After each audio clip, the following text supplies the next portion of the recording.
Hola amigos parantosku, Mahadamangos, balik lagi di Gayakin Movie. Yang di video kali ini, sebelum melanjutkan Majutsu si Orphan Hagure Tabi, Mimin terlebih dahulu akan melanjutkan part 14 dari Shaman King. Part ini merupakan episode 47 yang baru aja rilis tadi malam amigos, dan bercerita tentang kelompok Yoh yang harus berhadapan dengan satu persatu panitia suku Pets. Bisakah mereka semua mengalahkan para pets? Daripada penasaran, mending langsung simak aja videonya. Tapi sebelum mulai, harap cek dulu kuota kalian. Kalau sekarat bisa numpang wifi tetangga. Bruh.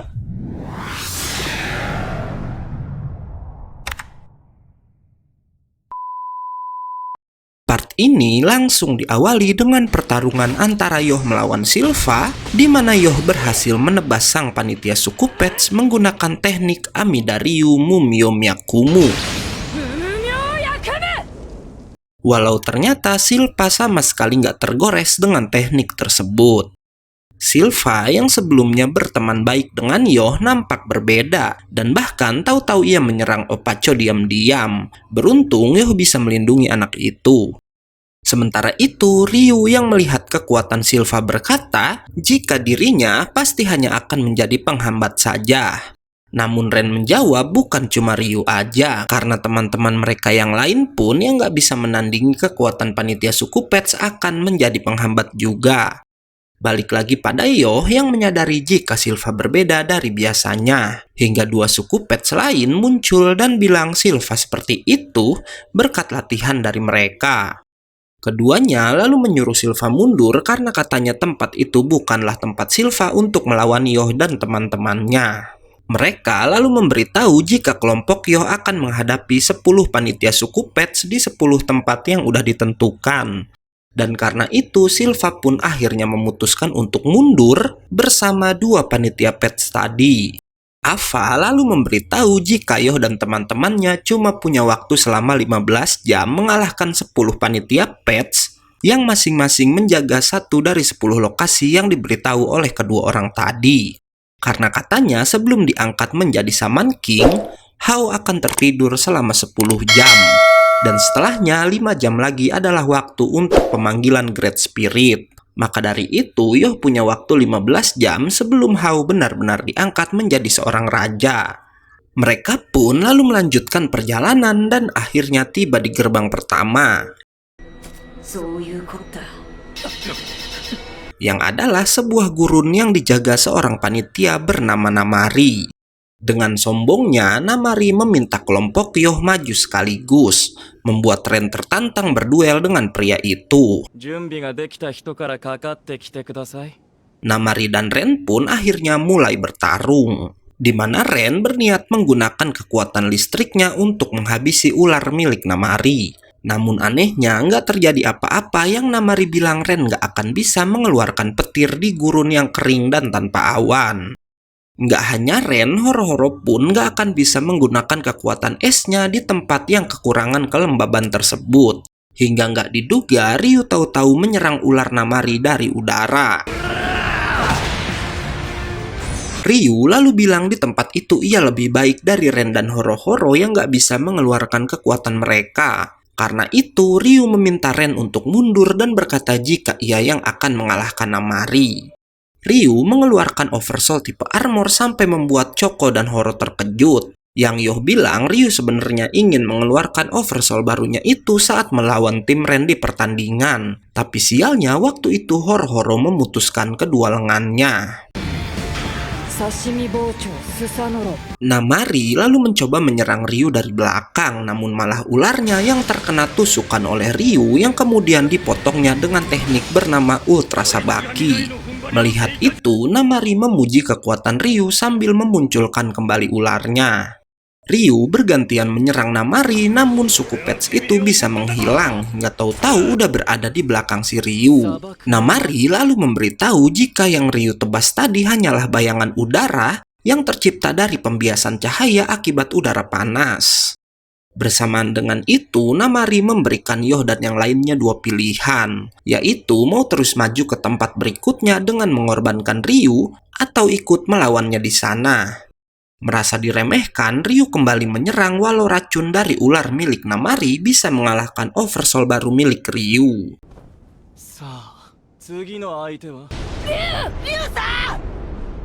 Melihat kekalahan Ryu, Ren dan Horo-Horo pun berencana maju secara bersamaan.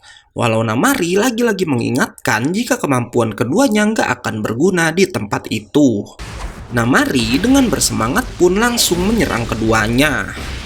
Ren lalu menebak jika Namari sebelumnya pasti udah memperkirakan kalau ia dan Horo-Horo nggak akan bertarung di tempat itu. Tapi kenyataannya Ren dan si Horo malah maju yang tentu itu membuat Namari bingung melawan keduanya.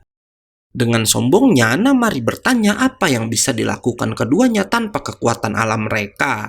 Hingga Horo-Horo memberitahu si Namari kalau pria itu lupa jika di gurun pasir pasti selalu ada oasis. Dan berkat air dari oasis itu, Horo-Horo bisa menciptakan butiran-butiran es ke udara yang Ren bilang itu bisa membuatnya melepaskan listrik. Dan akhirnya Ren berhasil menyambar tubuh Namari dengan sangat telak.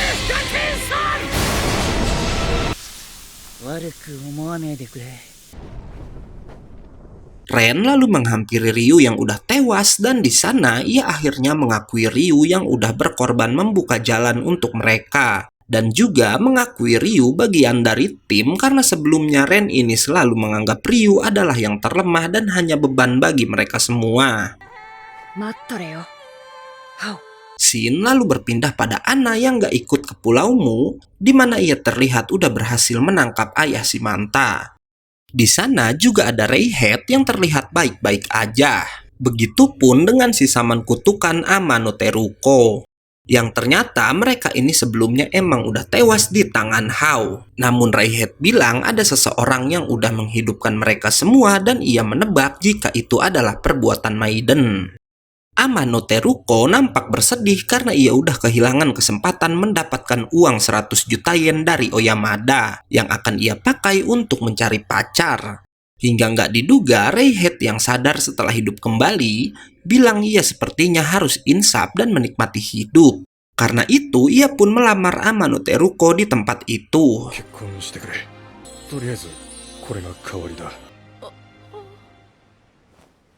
Kembali ke ayah Manta yang meminta Anna melepaskan talinya sambil berjanji ia nggak akan melarikan diri. Anna mengabulkan keinginan Oyamada walau si Anhol masih nggak bisa mempercayai pria tersebut. Hingga si hidung panjang dikejutkan oleh kehadiran Mikisa yang tiba-tiba muncul di hadapannya. Dan lucunya Mikisa datang bersama dengan si Bloken yang terlihat baru aja selesai memancing bersama. Nggak hanya Bloken karena hampir semua anak buah Hao juga udah dibangkitkan kecuali POT dan Turbin yang katanya karena luka mereka terlalu parah membuatnya nggak bisa dihidupkan kembali. Anhol lalu bertanya kenapa mereka semua malah berpihak pada musuh. Dan Bloken menjawab nggak ada lagi yang bisa mereka lakukan karena tujuan mereka yang menginginkan Hao menjadi Shaman King hampir aja terwujud. Dan lagi mereka semua nggak punya cukup kekuatan untuk melawan semua musuh yang mencoba menghalangi Hao menjadi seorang raja. Kembali lagi pada tim Yo di mana terlihat jika Ryu udah dibangkitkan kembali dari kematian. Hingga nggak lama mereka pun tiba di gerbang kedua. Lizard sempat sedikit ragu setelah mengetahui jika mereka harus menghabisi panitia Pets untuk melangkah ke tempat selanjutnya. Namun karena itu adalah jalan satu-satunya untuk terus maju, ia rela menjalani pertarungan yang akan terasa sangat menyakitkan. Berkebalikan dengan Lizard yang sedikit terpukul, Horo-Horo dan Ren terlihat santai dan malah ingin cepat-cepat masuk ke gerbang kedua. Walau gerbang itu nggak terbuka otomatis seperti gerbang pertama tadi. Namun saat keduanya bersiap menghancurkan pintu tersebut, tahu-tahu pintu itu terbuka sendiri dengan seorang suku Pets yang bernama Bron yang udah menunggu mereka semua. Bron langsung menyerang Horo-Horo dan Ren, bahkan ia berhasil menangkap hampir semua tim dengan jaring laba-labanya.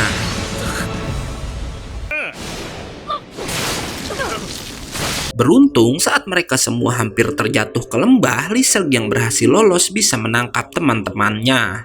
Lizard lalu bilang ia bisa lolos dari jaring laba-labanya karena ternyata si Bron ini dulunya adalah panitia yang bertugas mengawasi Lizard. Bahkan Lizard juga tahu jika Bron bukan melayang di udara, melainkan berdiri di atas jaring laba-laba yang diciptakan melalui oversoul bernama Brunet. Bron dengan pedenya berkata kalau Lizard nggak akan bisa mengalahkannya yang jauh lebih kuat. Bahkan Bron yang sombong juga mengejek Ren yang berhasil ia habisi dengan bilang Ren pasti udah capek karena harus terus-terusan mati. Ia lalu menghampiri tubuh Horo-Horo yang katanya udah sekarat terkena serangannya tadi. Hingga kemudian Bron pun dengan kejam menghabisi Horo-Horo menggunakan jaring laba-labanya, membuat si Lizard menjadi sangat marah. Melihat itu, Yoh lalu mengingatkan Lizard agar nggak terbawa emosi, karena itu bisa mengacaukan pola serangannya. Terlebih, Lizard jadi harapan satu-satunya untuk membebaskan mereka semua. Bron lalu mencoba menghabisi Yoh sambil memberitahu jika Yoh dan teman-temannya nggak akan bisa mengalahkan suku Pets karena kekuatan mereka udah bertambah menggunakan sebuah teknik pamungkas bernama Pet Song. Ia pun lalu menciptakan beberapa laba-laba kecil yang menempel pada jaring kurungannya.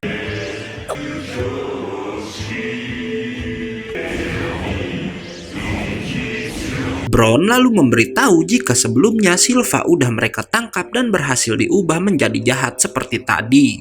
Melihat Bron yang lengah, Lizard menyerang dari belakang dan berhasil mengenai wajah Bron.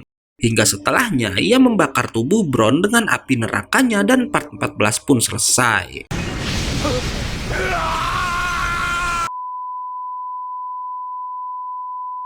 Oke, karena videonya udah habis, gue gak undur-undur dan gak yakin movie pamit. Jangan lupa datang lagi besok untuk tahu anime apa yang akan kita bawakan selanjutnya. Bye-bye.